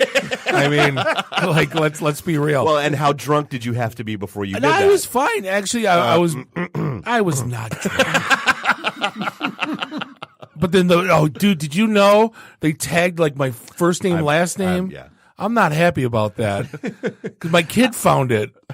Oh, wow. I know. I've done environments where people just expect me to still be the funny guy. Like my best friend, when he got married, everyone was like, "Oh, you're the best man when you give the speech. I bet it's funny." And I'm like, I've known that. Yeah, no, this is actually going to be heartfelt. My best friend. You know what I mean? What am I just going to shit on his marriage? What do you want me to? He's a nice guy. I like the guy. What do you want me to say? So, well, there was that movie, the De Niro movie, just the comedian. I don't know. where he was like a little filthy mouth. Yeah. And he his niece was, like a lesbian wedding, and he like roasted. And it was like, oh my God. And the girl's laughing her ass off, and the whole family's just like, oh my God. Like, he said F word, The what is it? The maid of honor. Yeah, she went before me and gave her speech, which was she did a cover of Ice Ice Baby, about their relationship, about the two getting married. Okay. And then I had to follow that as people expecting me to be the funny guy. Right. So I was like, just so you know, not that. Nope. I don't got an Ice Ice Baby in me. I have no DJ queued for any musical part of this. This is just going to be, and people laughed. It was a little bit funny, but there definitely is elements where people expect you to be, especially when I started. When I started to do comedy, my brother was like, "Oh, just so you know, it's not funny." And I'd be like, "Oh yeah, I was just talking to you. I was just telling you what happened today." That wasn't shtick. I'll tell you if I want to run a joke by you, I'll let you know. Yeah. You know what I mean? Like I was appreciate just asking you to take out the trash. Yeah. That's all I was trying to do. That was it. He's like, "Yeah, I don't get where you were going there. I don't get where you were coming from. You need to punch that up a little bit." So obviously, you're just at Ridley's. Like, are you still doing a lot of stuff locally? I mean, like, where can people find you? Yeah, I'm always doing shows locally. Right now I live in Ferndale, so I'm not that far away from anywhere. I always put my updated shows on my website, jeffhorstecomedy.com. That's HORSTE. Yes, HORSTE. And I keep it at I'm at Jeff Horste for Facebook, Instagram, Twitter, JEFFHORSTE. So I have the same. To keep it simple on all social media platforms. It's amazing how many people don't do that. Yeah. Well, I have lucky enough, I have a unique enough last name that it's easy for me to do that. There was one other guy named Jeff Horste who spelled his name differently, and he was into acting, and he bought the Jeff Horste comedy, all the different spellings of it. Just to have it, which created a very unique situation where somebody put that man's face on a flyer one time, thinking that was me, but they spelled his name wrong and my name wrong and came up with a third version to spell Horst. And it was just all forms of confusion when I showed it. HORSED. Yeah, it was. They did HOARST. I think they did. Yeah, my throat was Horst. Horst. Yeah. If it helps, I published my first book as Michael Lucas, which turns out to be the name of a very well-known actor who is highly dominant in the field of gay porn. Did it help or hurt the sales? That's his story, and he's sticking to it. All publicity is good publicity. I put on a few pounds since college. It's not me, I swear. I'm naturally bald. It's not me. So yes, I'm always doing shows locally. I'm always I'm usually at Ridley's once a year. I'm in Ann Arbor, once or twice a year. So I try to do as many local shows as I can. But I'll go wherever they'll let me. So I just got back from Chicago today. I was just in Chicago for the weekend. So I guess if somebody's thinking, hey, I'm funny and I want to get into stand up, what would you say to them? I would say, other than don't. I would say go to an open mic, watch one first before you sign up for one, because that helped me a lot. Because then my first time watching, somebody suggested me to do stand up, and then I went to a show and watched it, and I was like, well, I'm at least as funny. Oh, was that the one in the burrito joint? That was at a Big Ten burrito, and it was the first time for most people doing it. So a lot of times you can see the professionals, you can see the highest form of it, and get discouraged forgetting how long it takes to perfect this. Yeah. You know what I mean? Like nobody starts at perfect at anything. Yeah. And sometimes you just see the finished version, which is a fault. Rodney wasn't always Rodney. Yeah. Which is a fault sometimes just for live performances. Don't you dare say that. He was always Rodney. Like sometimes people will see the hour special of a famous comedian and they won't realize that that person toured around the country for years. For years to get that hour that you think was a flawless hour. So, just go to a live show with the expectation of, there should be some appreciation of the raw, art of it. Yep. and not everything's going to be perfect. Oh yeah, I mean, I still remember Chappelle did a show out here like 10 years ago, and I wanted to kill him at one point because like at like the 2.5 hour mark, I was like, oh, God. He's not gonna shut up ever. Oh, this was this more? Did he do this again? I know that a few years ago, I was at the Chappelle show right before he went on forever and was like, it was written about, and it was great.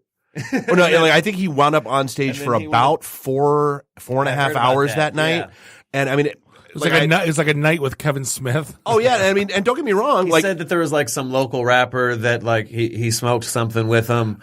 It was something different than advertised. Oh yeah. Well, and some of it was hilarious, but like there was a whole lot of rambling in between those hilarious bits. And he was like, "Hey, I'm just trying stuff out. Yeah. If you guys want to leave." I'm like, "Well, I'm not going to leave because you might be hilarious." Because there's a level of fame that some people get to where it's how do they even genuinely try new material? Yeah. It's well, like because the expectation is so high. You might not laugh at anything because you think everything will be as funny as the Chappelle show. Yeah. Or you will laugh at everything when that's not even supposed to be funny. I'm trying to get to the funny part. Like maybe you think too high or, you know.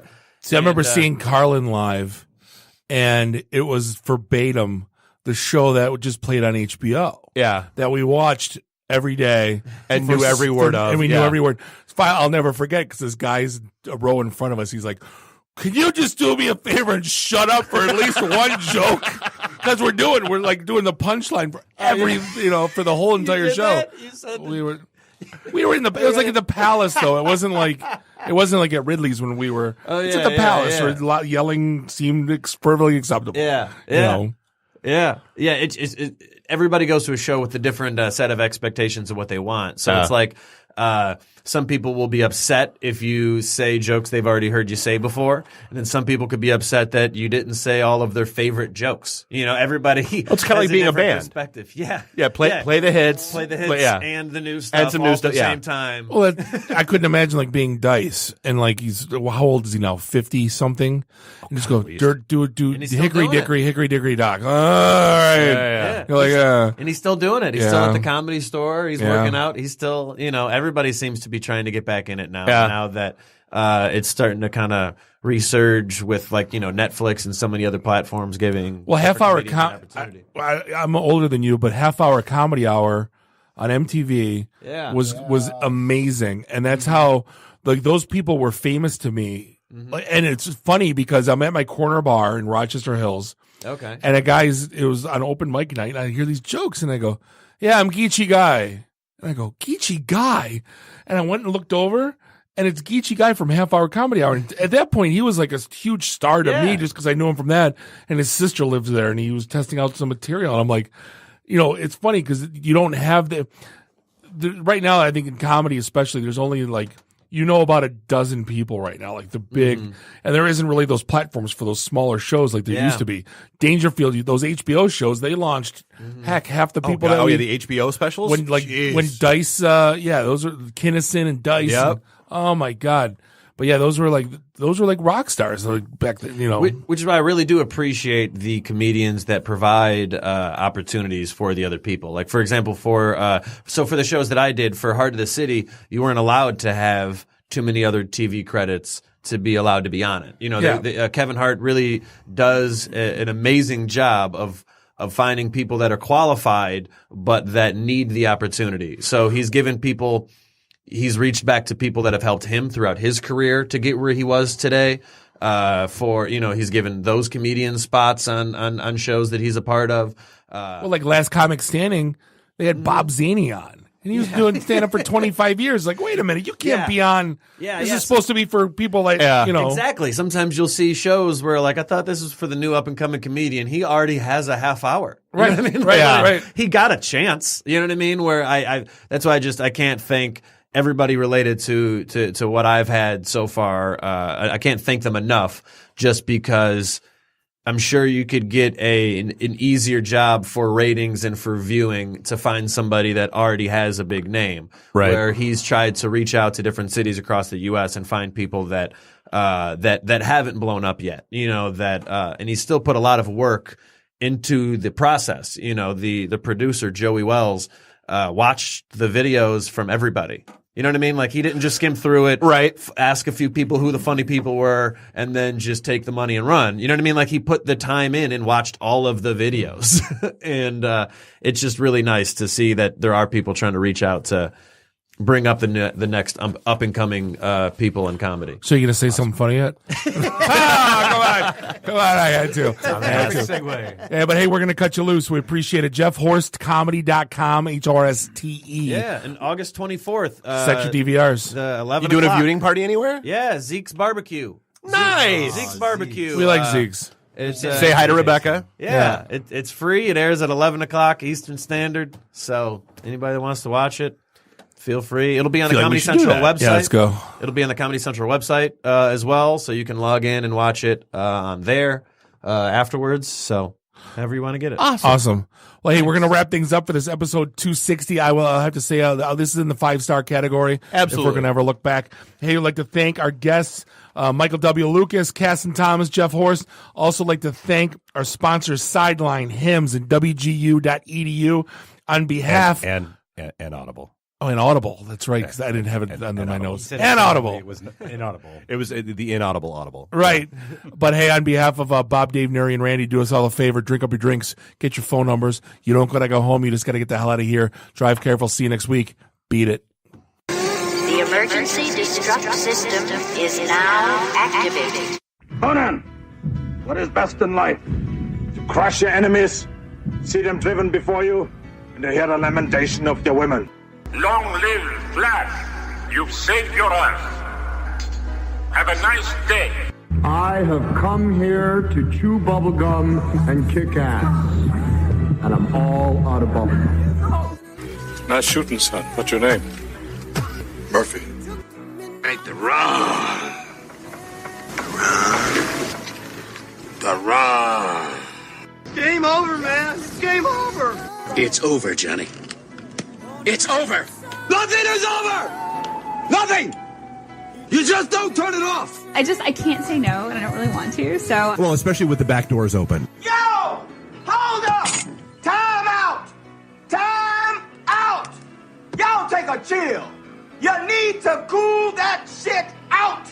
And that's the double truth. Ruth. Bob loves it in the can. I hope this was as much fun for you as it was for me. That's why I like it in the can. Joe on the cheese.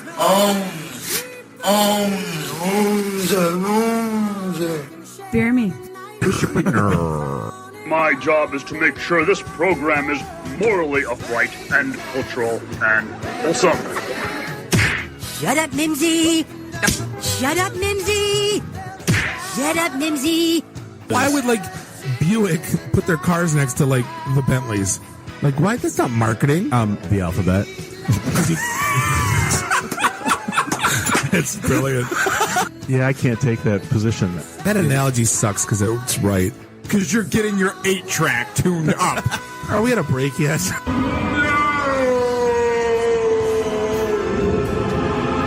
Yeah, so now I'm just doing stupid stuff to make me laugh. Venture capital is not the end game. When are we going to talk about me? Jane, you ignorant slut. It's my show. I can say what I want. Yeah. Kiss my ass, go home, unplug, get off the goddamn internet. You are everything that is wrong with the internet right now.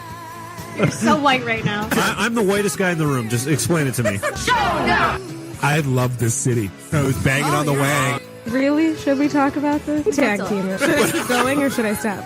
Can I just say, it's been great being on a show that talks about Mickey Rooney dying for 20 seconds and then poop for 10 minutes.